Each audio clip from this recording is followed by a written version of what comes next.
Very good. So for this evening's talk, try and keep it something practical, and just was reflecting on one of the letters I got last week from a lady in Switzerland. And people do often send a lot of letters, and please remember there's only one of me, there's sometimes hundreds of you, so please don't keep sending letters or expecting a reply. It's impossible. But sometimes what you say I'll try and address in a talk, so it's for many, many people rather than just one. And this particular girl, she was only, I think, 24, just finished university, got a degree, and wondering what sort of career or job to do in life, because she was, like many young people, idealistic, and it's wonderful to be idealistic, and how can you keep those ideals in modern life and still feel good about yourself and feel you're contributing to the world, at the same time have enough funds to enjoy your youth and your make a family and everything else which is expected and anticipated by people in today's world. And how can you do that and still keep those important values in your life? And again, sometimes people say to sacrifice your ideals for practical purposes, but that is soul destroying. It is not a very nice thing for people to do, and certainly as in my position, I try and encourage people to please keep and preserve your ideals, not just in your youth but throughout your life. You should all know that I am an idealist. I've kept those ideals over the 60 years, and still some of the things which we have built in this organisation, our Buddhist Society of Western Australia, it's been a lot of faith, a lot of belief that if you keep your integrity and if you do keep to those ideals you envisioned when you were young, you can actually achieve them, live them, and show that it is possible. And for those of you who don't know the history of our Buddhist Society, again, I only came here 30 years ago, and at that time we had a tiny house in North Perth, and because I was good at arithmetic and maths, I did look at our accounts when I first came, and the house was worth $50,000, and we owed $49,000 to the bank, and there was hardly any money in the bank accounts. So we were really sort of starting from absolutely nothing. And I know over those years people would come up and say, wow, we never thought you'd make it and actually survive, let alone grow. And sometimes you wonder how you did that. Already you see that we never charge for people coming into this hall. I often tell people that we should never charge for coming into any talk. We can charge for going out if you don't like it, but not for coming in. And a lot of times, by keeping that idealistic attitude, the funds will come eventually. Sometimes I mention little scams to raise funds for our nuns' monastery.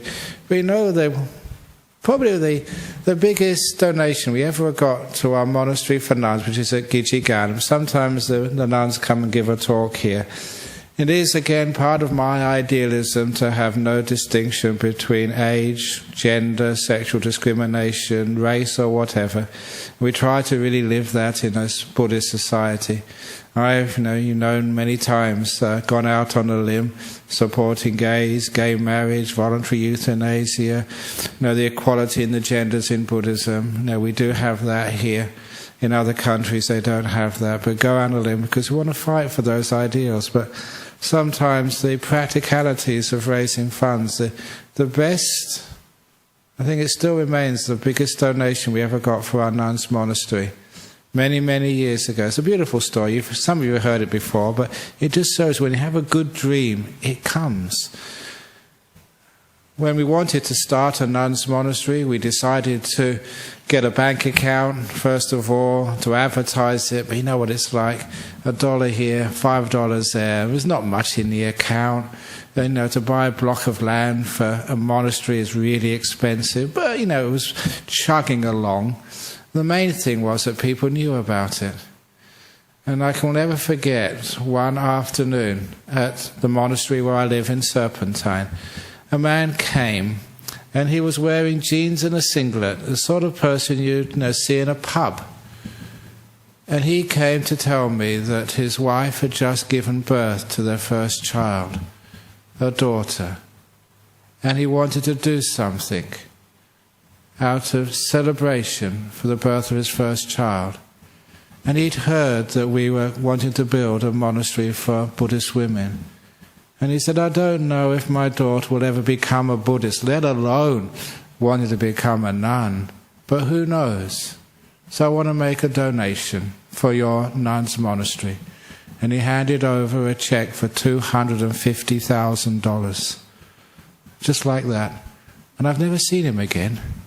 I don't know where he came from, but if he's ever around and he hears this talk, please come and say hello, and just to see how far that donation has gone, and maybe you can make another one.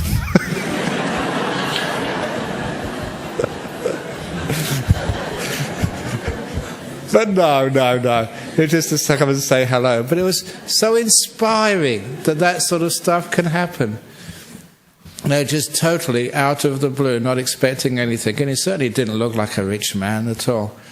But that sort of idealism, again, has run my life and has run this Buddhist society where we do dream, and I still dream. And so the 24-year-old who wrote that little letter to me, please carry on dreaming and never sacrifice your ideals. So what should you do practically? You've got to earn a living. There is something which in Buddhism is one of the core parts of Buddhism, one of the core parts of the Eightfold Path, called right livelihood.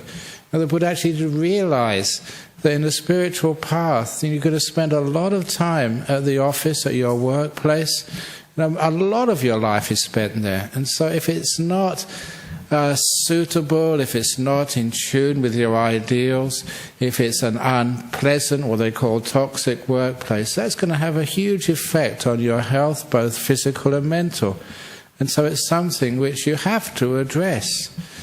And of course, that's why that as a leader, try and make a very good workplace for the monks and the nuns, and for our Buddhist society, and for all the people who come here.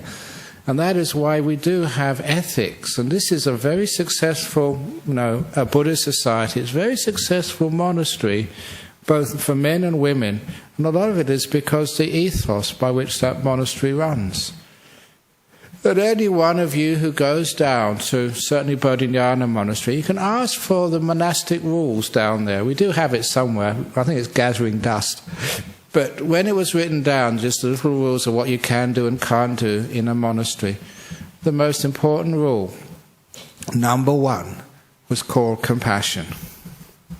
And I made sure that when we sort of formulated the rules which are just specific to one monastery, compassion has to be number one. Because I am an idealist, and I realized a long time ago that people are much more important than things. And if you're going to have a spiritual community, even having a Buddhist society here in Nollamara in Perth, the buildings are not so important as the kindness, the compassion, the welcome which you feel when you come into this place. Yeah, we can have really, really elaborate buildings. We can have an aircon in this room, but would you rather have an aircon and having people being unkind to you, or being a bit warm and uncomfortable, but everyone being happy and caring and welcoming? What is more important, the people or the buildings, the things? And it's little ideals like that which run our company, the Buddhist Society of Western Australia. You are much more important than anything else.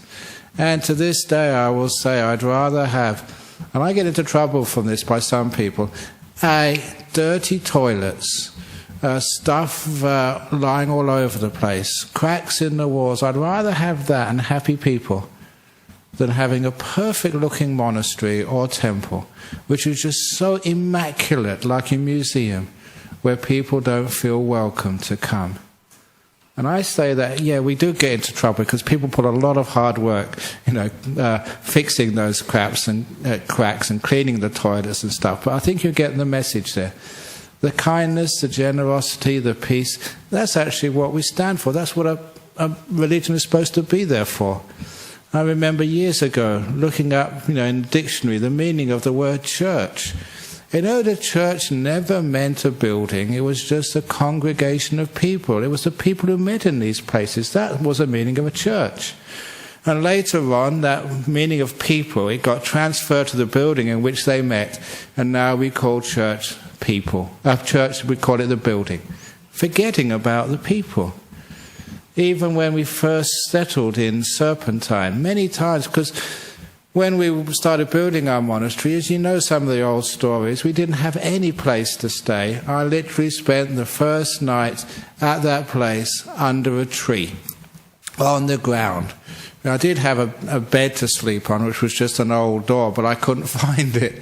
The batteries in my torch gave out. I was wandering around an hour and after hour, not finding where I was supposed to be sleeping. There was a blanket there and a pillow. So I just found the nearest tree and slept underneath it at night. That was my first time at a monastery at Bodhinyana Monastery in Serpentine. It was really cold, but you could sleep. It was okay. It was a bit of fun, really.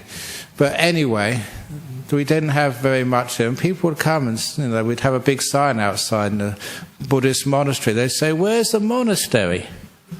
And they were expecting some building, like you see in sort of Catholic monasteries, some big church or some big accommodation block. And say, "No, this is the monastery. It's the trees, it's the people, it's the atmosphere here. That's the monastery. It's the thing, it's the people, not the things that are important in life."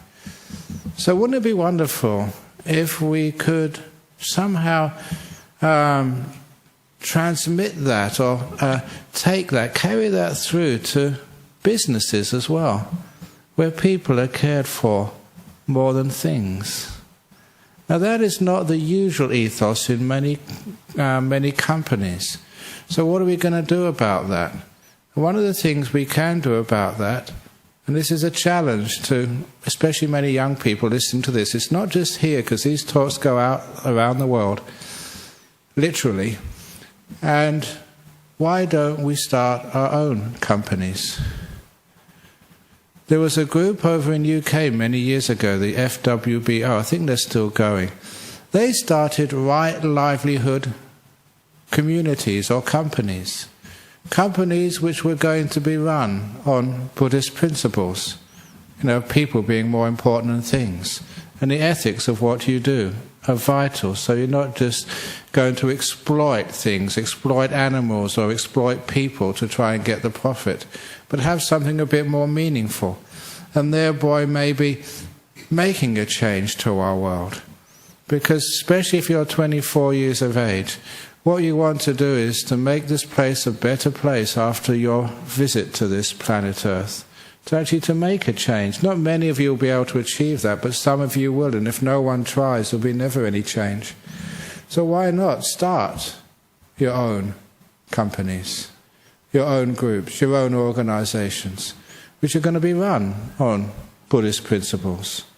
It may be just a little accounting firm, it may be just a little deli, it may be an IT company, which of course is huge business, an IT company which is run on sort of Buddhist principles, people being more important than things, compassion being really essential, and really living by that. And it is possible and it can be done, and people are actually doing that. You're actually making a change to this world. Because I recall that when I was, even 19 or 20, thinking, what should I do in this life? I did have many opportunities, having a great education. But what I always thought that there was two things which I would have to fulfill in my life to be satisfied, with my time here. And it was my two career goals. One was, your own personal satisfaction and happiness, which is important in life. Whatever you do in your life, getting married, having a family, or traveling, or whatever you do, it has to be personally satisfying for you. Otherwise, you tend to get depressed, upset, angry, grumpy, and you're a pain in the ass to yourself and to other people as well. It's not a really nice thing to be unhappy. So it's not just your personal prerogative to be unhappy. I know that there's one lady here, I saw her earlier. She was on my recent retreat and she was grumpy and she was feeling guilty about being grumpy. So just for her, and it's the only time I've done it and I won't do it again, I gave her a little certificate, a grumpy license, granting her permission to be grumpy at any time for any reason. But yeah, it's okay to be grumpy, but then it really upsets other people as well. So one of the important criteria of my career was, personal satisfaction, happiness, peace. But that was never going to be enough. You also had to find a career, a job, a path in life where you could be able to serve others, to make a difference, to create happiness, to heal the problems of other people or the world, or do something. And so that was my two goals in life. Personal happiness, but also to be able to create a better world, even in a small way. And of course, companies can do that. We do need banks, we do need bus drivers, we do need people who clean out the sewers, we do need whatever you're doing, engineers or whatever. So number one, don't ever demean your career, because it's important. You're not just doing this for the salary, for the money. You're actually doing it as a service to the community. And if we can just always remember, it's a service, not just a way of making money. And then one can understand that this is really quite a wonderful thing to do. Of course, you've got these high-profile jobs. People like being nurses or counsellors and therapists. But my goodness, that's really tough work. As many of you are in those professions and know how difficult it can be. But, obviously, learning a bit of spiritual strength, wisdom, kindness can make those compassions far easier. And one of those little techniques which I've taught, I'm just going to put it in here again, is in any of those professions, the most important thing to do is not to cure, not to heal the person, not to take the person out of their depression even. The most important thing to do is to care for them. To care, not to cure. And I was reminded about that last week, because the doctor who generated that story actually came to visit last week. Haven't seen him for a while. Young guy I'd known because his family were original members of our Buddhist society. Go through school, go through university. I'd known him since he was a tiny kid. And then he came to see me because his first patient died. The first one they were looking after passed away, and he was devastated. He wanted to change his career. I can't stand this. He had to tell the husband of the young woman who died that he had no more wife, and the two kids had no mother. And that was such a painful thing to do. I don't want to do that anymore. I can't. It's just too hard. And then I told him, I said, look, your job is not to cure. You'll feel this feeling many times and you'll feel a failure. And you'll feel guilty. It doesn't matter what I say to you about sort of how good you are as a doctor, what other people say to you. You'll always feel guilty when you fail, if you think your main job is to cure. But so if you remind yourself, as a doctor, your main purpose in life is to care, not to cure. To care for the people you're looking after. Then you never need to feel a failure. And anyone who dies, who's your patient, they will know they've been cared for. And what a wonderful thing that is. You can feel proud and happy as a success in life.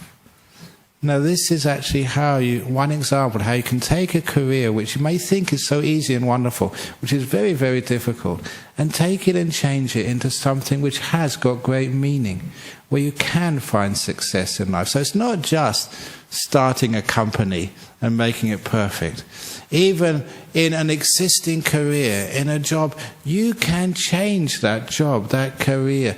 Whether it's a bus driver, a simple job, because there was another guy who just became a bus driver, and he thought, this is such a dead-end job.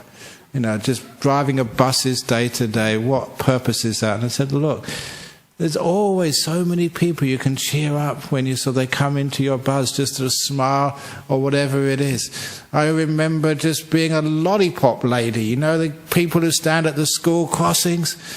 And I remember my favourite lollipop lady I've ever seen when I was going I was teaching in London and going to Heathrow Airport in really heavy traffic and people going to work feeling so miserable. And there's this lollipop lady, she was doing like a pole dance with this lollipop, dancing all over the place, and she was really good. And everybody was laughing, they were joking, and it changed everybody's trip to work that Monday morning. So look, all these people we see with their lollipops on the school crossings, they should be trained in dance school before they're allowed to go out there, so that they too can dance and make people happy when they're passing by on their way to work. Little things like that on what you may think is a dead-end job, or an ordinary job, or a boring job. You can always do something little extra to create a bit more happiness, peace and joy into that job, and there you are making it fulfilling. You are creating a little bit of happiness in the tax office or wherever else you work. Oh, come on, people have to pay taxes. We've got to pay for the hospitals and the roads somewhere or other. So why on earth can't we make that a joyful, happy place?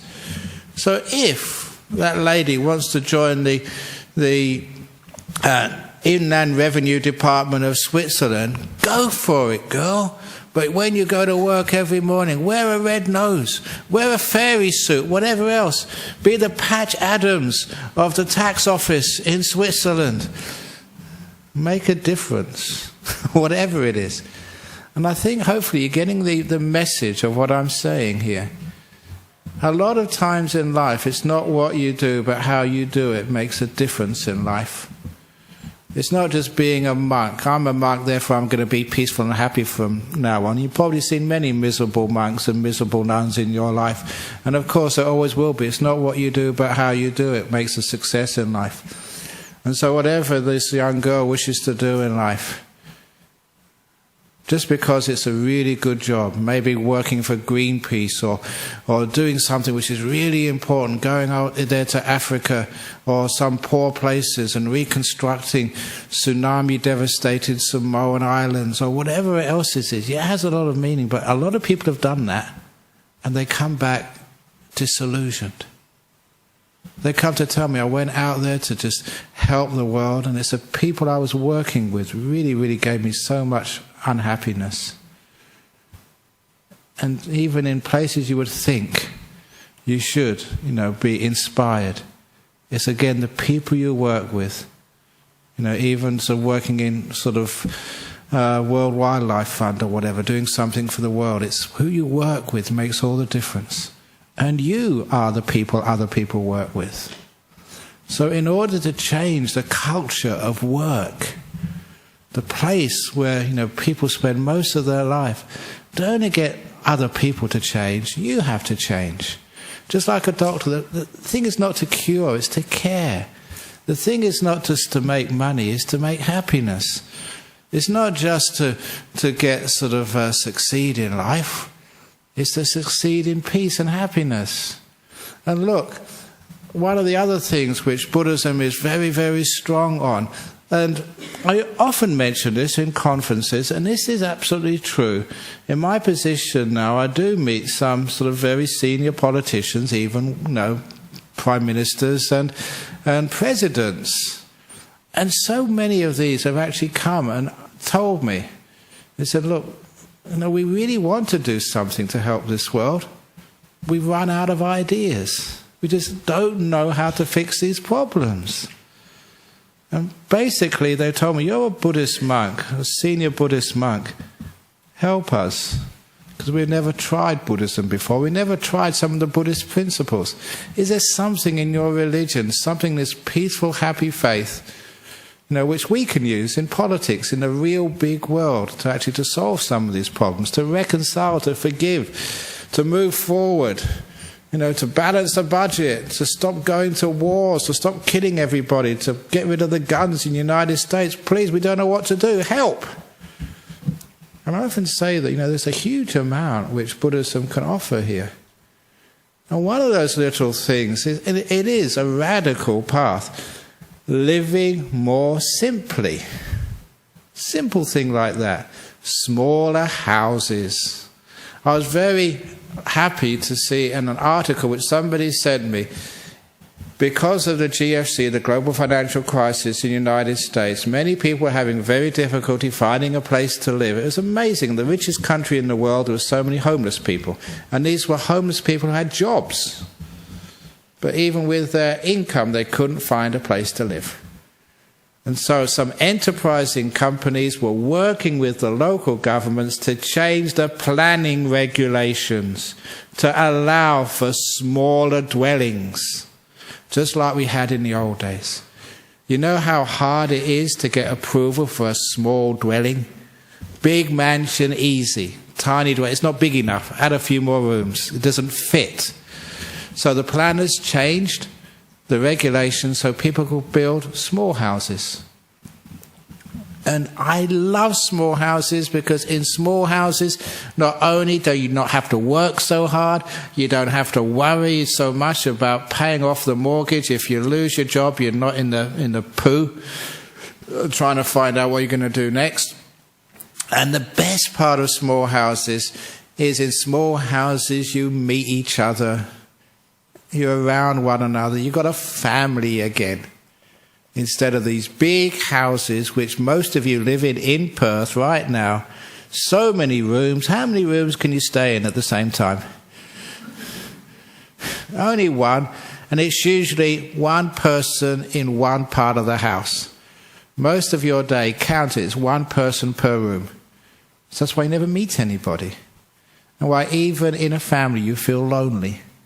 And why your kids don't learn the social skills of getting on with each other. But that's what you have to learn when you're tightly packed, in a small house, when you can't escape from one another. You have to get on. Isn't that a reason why there's so much social disharmony? Why men and women can't live together? Boyfriends, girlfriends keep busting up. So many divorces. Why is that?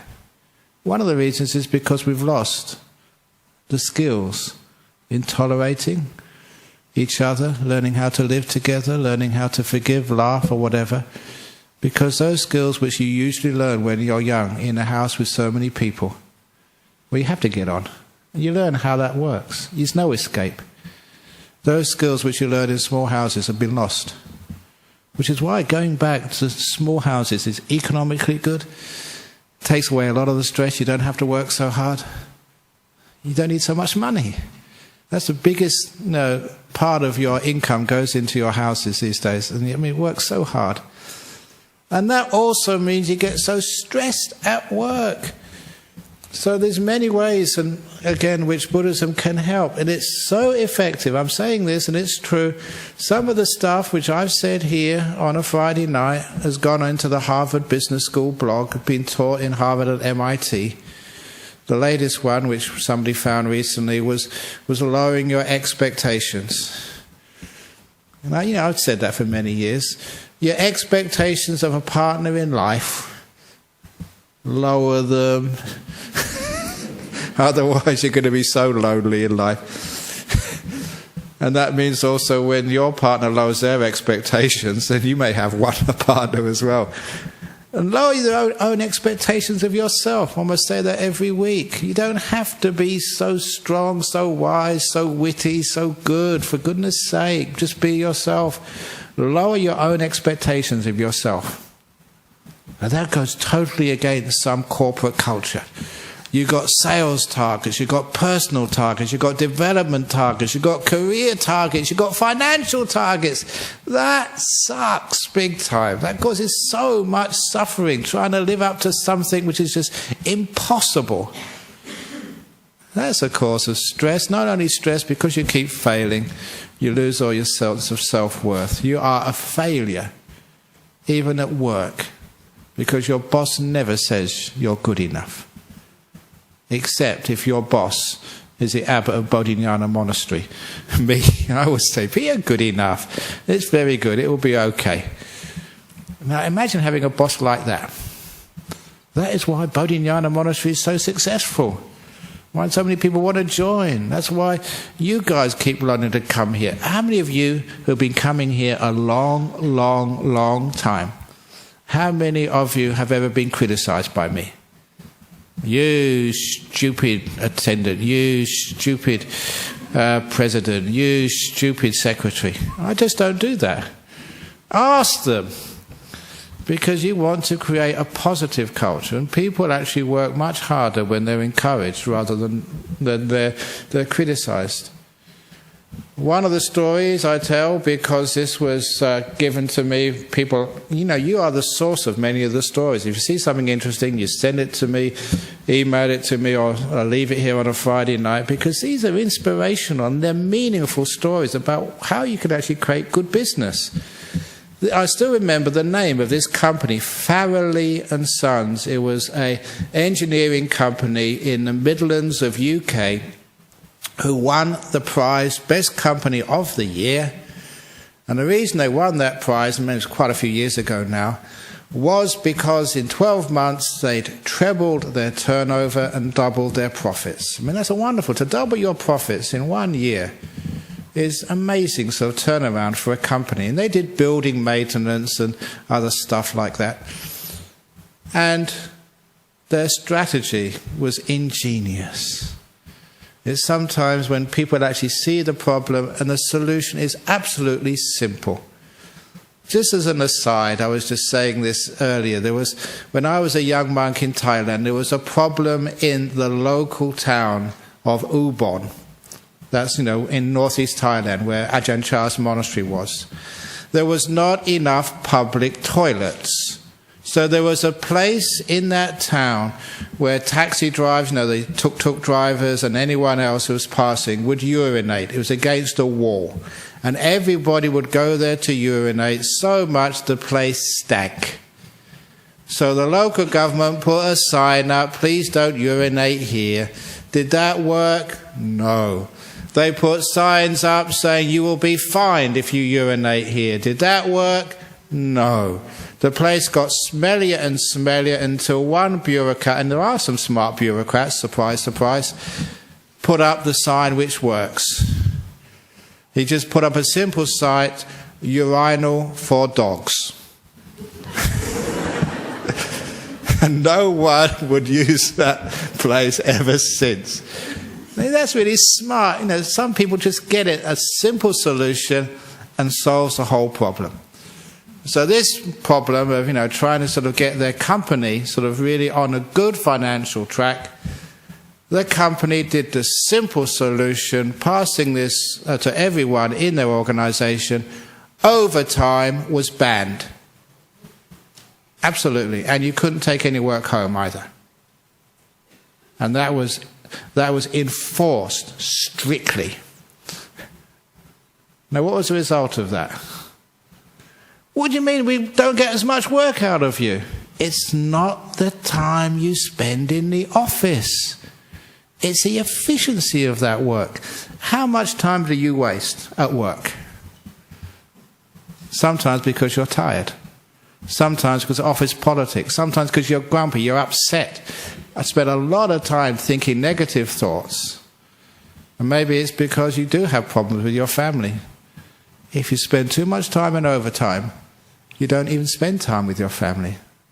Your wife, your kids hardly see you. Which means you have divorces, problems with your kids at school, all sorts of stuff, which takes away a lot of your time and energy worrying about really important things in your life. You go to work with those worries. Is that going to make you an efficient worker? So this was a wise strategy. Let's ban overtime so that everybody goes home, rests. They can't take work home with them. Rests and have time with their family every evening. Quality time. And they come to work in the morning, which means they don't bring their worries and their tiredness into the workplace with them. They've had a good rest, got a good family life. And how important that is for your success in life. The family life is actually your basis, from where you can sort of launch off into your career. Without that sort of bedrock of a very supportive, happy, nurturing family, you go out there into the workplace and you're really struggling. Wouldn't that be wonderful? You go home and, the family is there welcoming everybody, nice people who know how to get on with each other. Half the arguments in a family, and you should know this by now, it's nothing to do with people. It's just because you're so tired. So tired and grumpy. Not enough time to sort out and be with each other. That lack of time is one of the biggest killers of family life. And also, child problems, drug abuse, whatever else happens in our young people. So imagine you come home every evening, on time, early, spend time with each other, have a dinner together, sit down, talk things over, and have time with the kids and not off in their room because they haven't got a room. You have to share with everybody, small house. And then, in the morning, you go to work fresh, which means, yes, you don't spend as much time at your office because you don't do overtime. But my goodness, that time is efficiently used. You're fresh, you're sharp, you're positive. Office politics, the stuff which cripples companies, diminished. Absenteeism, sick leave, diminished. And the turnover, the staff turnover went to zero. No one wanted to leave. They were actually happy at their workplace. What a wonderful thing that is, to go to work, looking forward to going to work on a Monday morning. Woohoo, Monday morning again, I can go to work.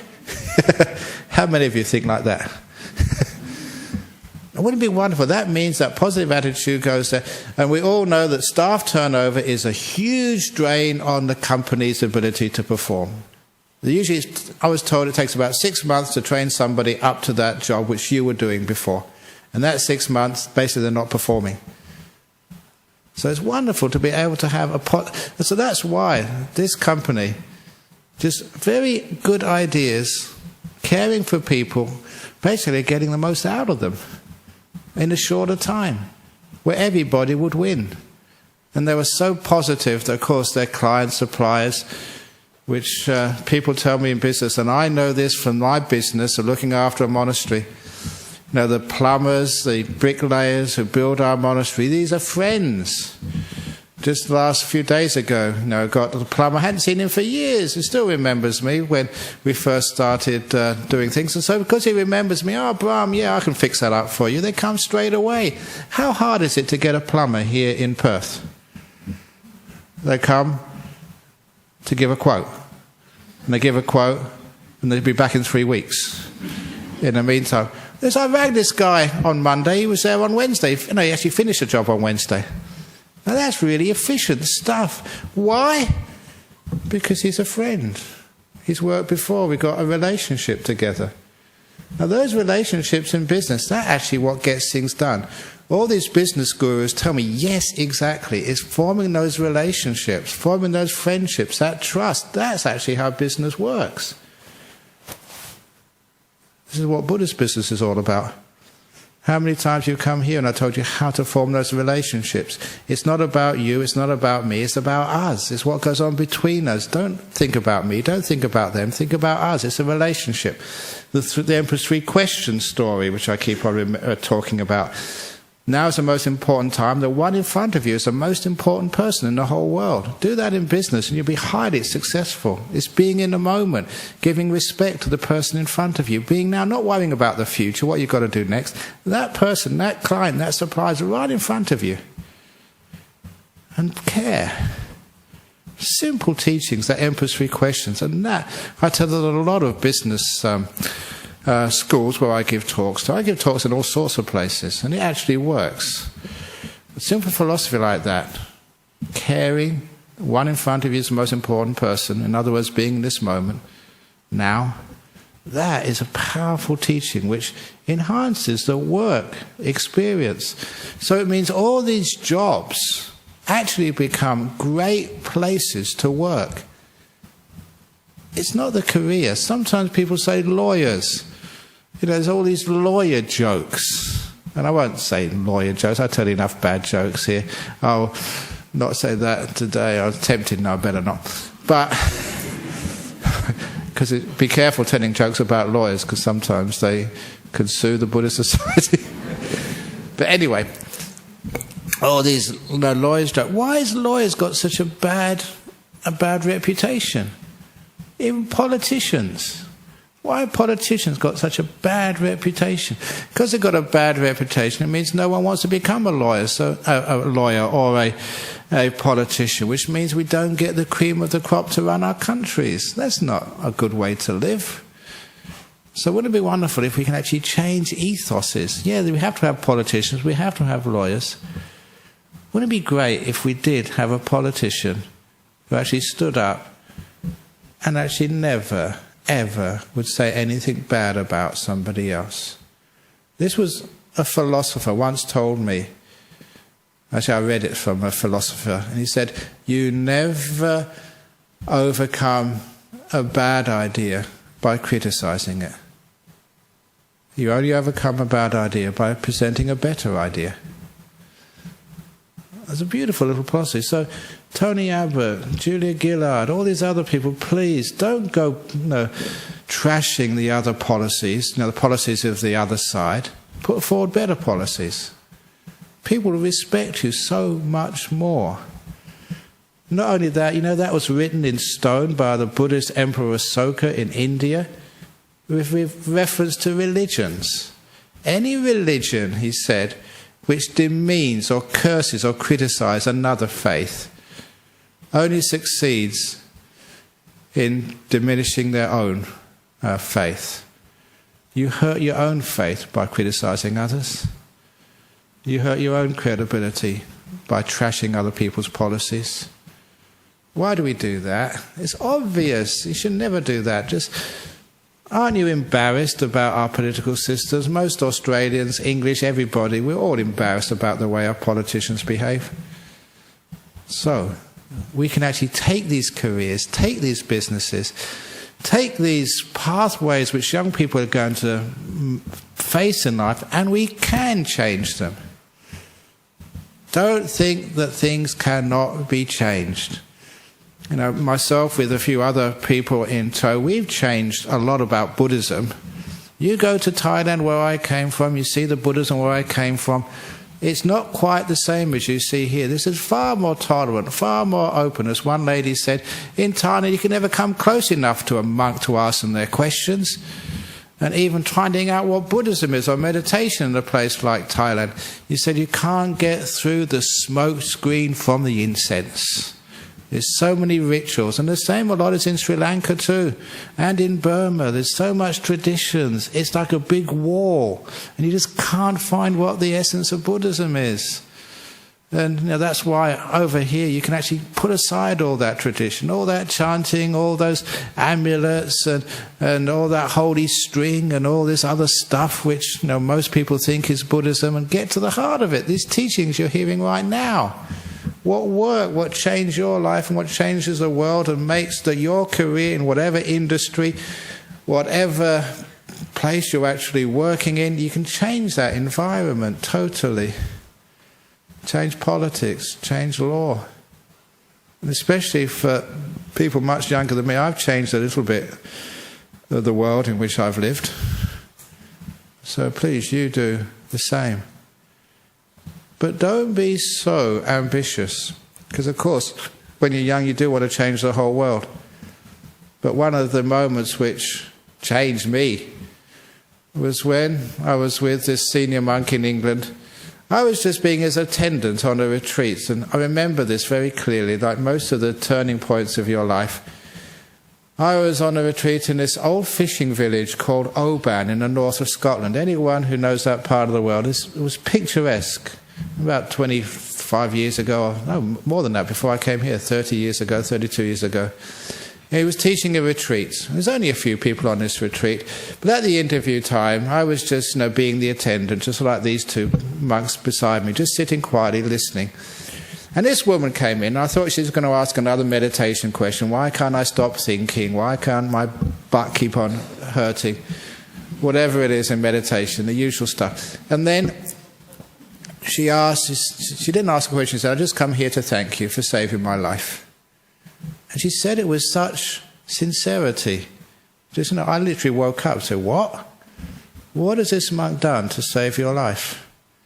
And then she told the story that she had been on the previous retreat there the year before. And she had an addiction to Valium. She was a student in the 60s, and when anyone had any little problem, social problem, emotional problem, the doctor at the university would just give them some Valium tablets to calm them down. A quick way of getting them out of the surgery. For many people it worked, but for some, like her, she got addicted. And addicted to this antidepressant drug which just put her mind in a cloud. And when she came on this retreat, she heard about the Buddhist precepts, one of which is we're not supposed to take alcohol or drugs. Now that means non-medicinal drugs. If you're on meds for schizophrenia, please keep taking them. If you're on insulin for diabetes or your heart, please, we don't want you to die. But she didn't understand that, so she thought, oh my goodness, I can't take my Valium. So for the 9 days of the retreat, she just didn't take any tablets. And because it was a meditation retreat in a very beautiful, peaceful place, she could sort of handle it. She could handle the withdrawal symptoms because it was so supportive and so calm. At the end of the retreat, she had to go home. And she said she had to go through Glasgow railway station, in a busy European terminal. If you've ever been to a station or an airport, it's this crazy place. And she said she almost totally lost it. She managed to get on the train and find her way home, just simply because of teachings like, this too will pass. Open the door of your heart to yourself. These beautiful teachings. That got her through to get home. Where she said she spent the next 2 weeks just sitting in an armchair. She couldn't do anything. Just waiting for the effects of this drug to go off. She managed 9 days. She managed a month. She was free. She said you wouldn't know what it's like unless you've been in those drug-induced stupors to know that now she is free. The freedom which you take for granted. The ability to think, to feel. To hear the sound of the birds, to feel the wind when they're not so muted and dulled out. She could do that now. She was alive. That's why she said, "Thank you for saving my life." And that meant so much to me. I remember it to this day. And at that time, I made my resolution. If one person in my whole life comes up to me and says that, "Thank you, Ajahn Brahm, for saving," just one person, my life has been fulfilled. That was the meaning of my life. To try and get that one person to say that you have saved me. That one person came a long time ago. I've been followed by hundreds of others. That is the meaning of the life. That's why I'm very happy. I have got that fulfillment. So that 24-year-old girl, that is your job. It's not just to work in the company. It's not just to have a nice family and kids, which is really important. But it's also to make a difference. So 1 person, 2 people, 10 people, I don't care how many, but get the one first of all, can come up to you and say, "Thank you. If it wasn't for you, I'd be dead. I would have committed suicide." I'm going over the time, but I hope this guy's listening to this. He lives over in Beverley. He was an old caretaker of our centre here. He left to have a nice peaceful time up in Beverley. But we all go through difficult times. He went through a depression. And he got so depressed, he actually went into his shed and tied a rope to the rafter, tied a noose, got the chair ready, and went into the caravan where he was staying to write his suicide note. He had the radio on at the time, just the local radio. And as he was writing his suicide note, just halfway through, who would come on the radio? Ajahn Brahm. And he said, oh no, I can't do anything without this monk getting in the way. So he ripped up his suicide note, untied the rope, and came and told me about it afterwards. He said, it's really too difficult to commit suicide. You even get on the radio and stop me. That's another guy I've got who saved his life. So it's amazing just when you do things like that, you feel fulfilled. Now, I haven't told what actually is right livelihood, whether it is working for an environmental company or working for BHP and taking stuff out of the ground, or whether it's working for the police department or, like I mentioned, lawyers, or becoming a monk or a nun. It does not matter so much. It does matter a little bit because sometimes people do get exploited, but if you can get that right culture in the office, that kindness, people are important in the whole company, then you will get companies making munitions and bombs. It's not the ethos of the company. People are important. That comes right from the heart of the company, from the people who work there. So why can't we start some Buddhist companies? Or if not, even better, infiltrate existing ones. Be moles to change the culture of the companies of our world. Otherwise, what sort of world are we going to get? You know, it's not really the governments who hold most of the power these days. It's the companies, especially the multinationals. They're made up of people like you, people like me. Why can't you be that people? And actually change those multinationals, little by little, starting with a very good little work environment, which is, it works. That's the thing, you don't have to sacrifice anything. That company which banned overtime, they made more money.